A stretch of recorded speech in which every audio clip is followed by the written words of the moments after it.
Hey there, so today we have another review. This is one of the classics. This is Left Hand Milk Stout. So I guess like really in America, like the classic Nitro Stout and Milk Stout.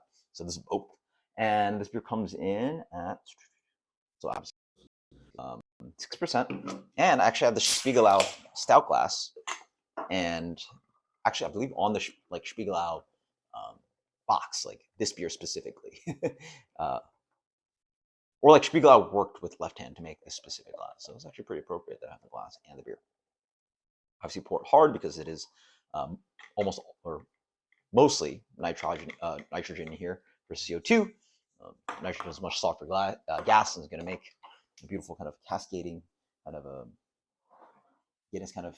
Well, I guess Guinness is really the predominant nitro beer, but obviously not produced in America, right? Yeah, not produced or no longer produced in America or not produced in America.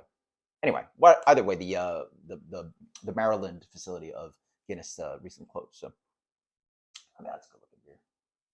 Thankfully, I cleaned out the glass pretty good for you guys. So you're gonna see all that dirty stuff down there. I will say, if you guys have any of these Spiegelaus or any, even like stem glassware, get yourself one of those like dish scrubbies or like brushes.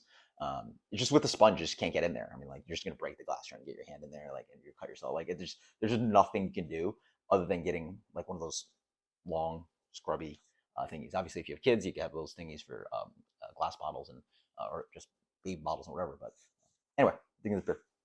This is a pretty huge head, but you know that's part of the nitrogen. And the thing is beer. Beer is wonderfully nice and dark. It's really like a black, but not pitch black color. You can definitely see some garden hues, like reddish hues on the edge. So it's really, yeah, I mean, it's pretty black, but not completely all the way. On the nose, yeah. I mean, I've always got this aroma off of, yeah, specifically this beer. I don't know what it is. I mean, like lactose, yeah, there's no flavor compounds from lactose. It's just specifically like what combination of grains they use. It's malty, so there's a lot of like whoppers. I almost call it peanut butter, but now I think about it more, it's whoppers. It's malt balls, which you think more beers would smell like malt balls, but they don't. They smell specifically like sweet milk chocolate malt balls, which are whoppers, and that's sort of what it smells like.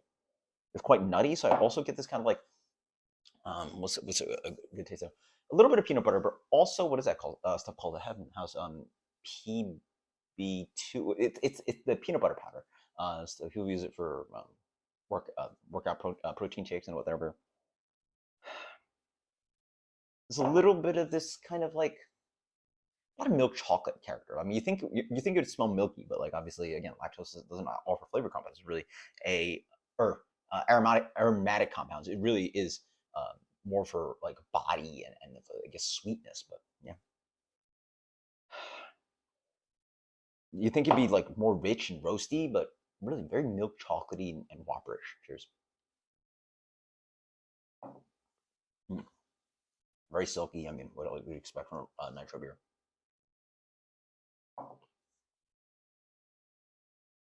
Quite nice. They're well, let's go through the entire palette before I like pick through the parts that I noticed. But so first off, the beer ends up pretty sweet, velvety, more of that kind of milk chocolate, almost white chocolate thing. Then I will say on the back end, this beer is bitter. Wow, I completely forgot how bitter this beer is. Generally, milk stout, the beer is, I guess they call it sweet stout too. It's not only a combination of the lactose offering sweetness, but also the lack of bitterness. Like with the 6% stout, you can hop it all the way like an American stout. But if you pull back that bitterness and then actually add lactose, you obviously have accentuated sweetness even more by pulling that bitterness and adding a sweetening agent. So sweet, velvety up front, and then in the middle, this beer really is bitter. Wow, I didn't realize that. I really, I guess, sort of forgot about this beer. This beer almost drinks like a nitrogenated American stout. Like the beer has like this bitter, long, acrid flavor. Like, what is that? It's honestly a little bit detracting. Like sometimes I generally like roast and espresso and all these other flavors, but I don't know what that is. Oh, it's harsh. It's harsh. That's what it is. Huh. So weird. Because there is some of that Whopper milk chocolate Again, I get that nuttiness. I guess it's Whoppers, but like I get this. I don't know why my you know what, it's toastiness instead of like roastiness, so it has a peanut butter flavor to it, right? So it's really interesting kind of combination. And then on the back end, it's so bitter you think it'd be roasty, but like for me, it's like I guess it is roast bitterness. That is hot bitterness, but there's a lingering like ooh, mm, mm, so weird. There's also a little bit of fruitiness in here. It almost tastes like they use an English ale strain. There's a little bit of um, like a I get it from Samuel Smith. A little bit of this rotten trashy thing. A little bit like red skin apple. Yeah, it's got this nice sweet character up front. It's smooth. It's almost like cream. It's creamy. Has this like cappuccino latte thing going on, like sweetened frappuccino, Starbucks. Mm. And then what is that? Hmm. It's got to be roast, right? I can't imagine it's hot bitterness. It's just like, you know what it is? Part of it, I bet this beer is a little too dry, but then the lactose should prevent that. You know, like with the milk stout, you think you'd get a more, so you get the luscious and sweet, but then the beer dries out actually a little bit quick. And, you know, it's compounded by like the fact that this beer has the nitro and the lactose, so it's doing things that should linger the palate. But instead, the balance just hits on the mid palate and goes all the way like ashy. That's what the word I'm looking for. Ashy. It's like you're eating like maybe not cigarette butts, but like burnt toast. I don't know, man. Not even burnt toast, like ashy. Like like like. I mean, I don't know what it tastes like, but if you got spent coals, like after you made a barbecue, that gray stuff. Yeah, this is fresh as hell. This Best Buy's like half a year away. Okay, all right, you got me, bro.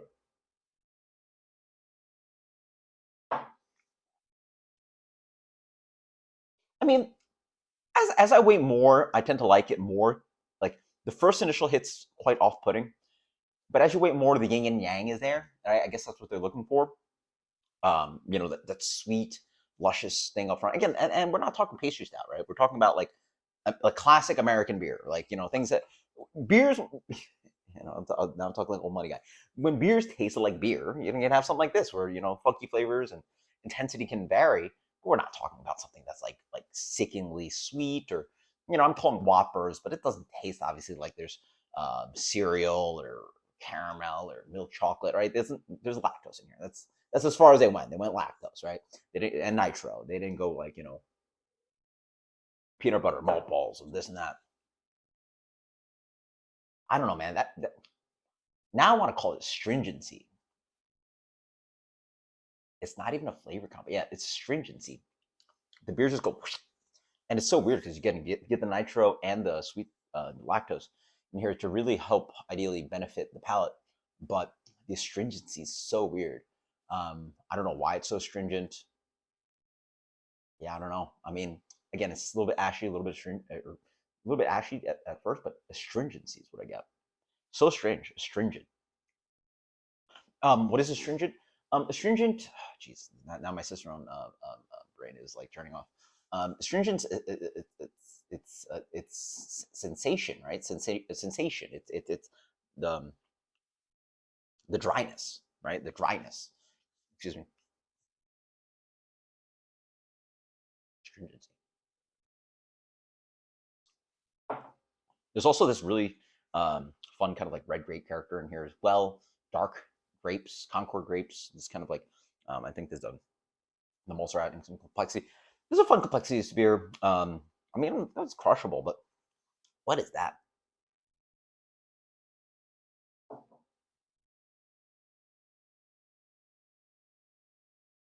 I don't know, man. You know me. One of my favorite styles is Imperial Stout. Big, give me the roast, give me the bitter, even hop. You know, at first when I got into craft beer, I wasn't even the biggest fan of Imperial Stouts. or just standard imperial styles because they're roasty, bitter, and hoppy too. And like those flavors can clash unless you're really dialed in and into bitterness and all these intense flavors. Here, I want to call it just astringency. It's just like it's like a vapid dryness on the palate that just takes away like everything. All right, I'm knocking one of the classics. This one for me, honestly, I want to be mean. This might be near some of the best beers that I got from that Sam's Club box of beers. Was it? Yeah, there's a Sam's Club like Minhas Christmas thing advent calendar that had like terrible beers all around, but there were a few highlights in there, including the dark beers. And this might be on that level, which is actually really sad for the beer that like has stood that ideally stood the test of time. It's still around, but I don't like it. Okay, I mean it's not terrible, but I definitely wouldn't order a second one. I'd finish it and would not order a second one. What does that get you?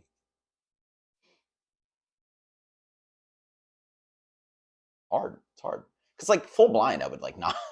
It's hard because like I want to give a decent score, but like it's not like. Be honest, Oren.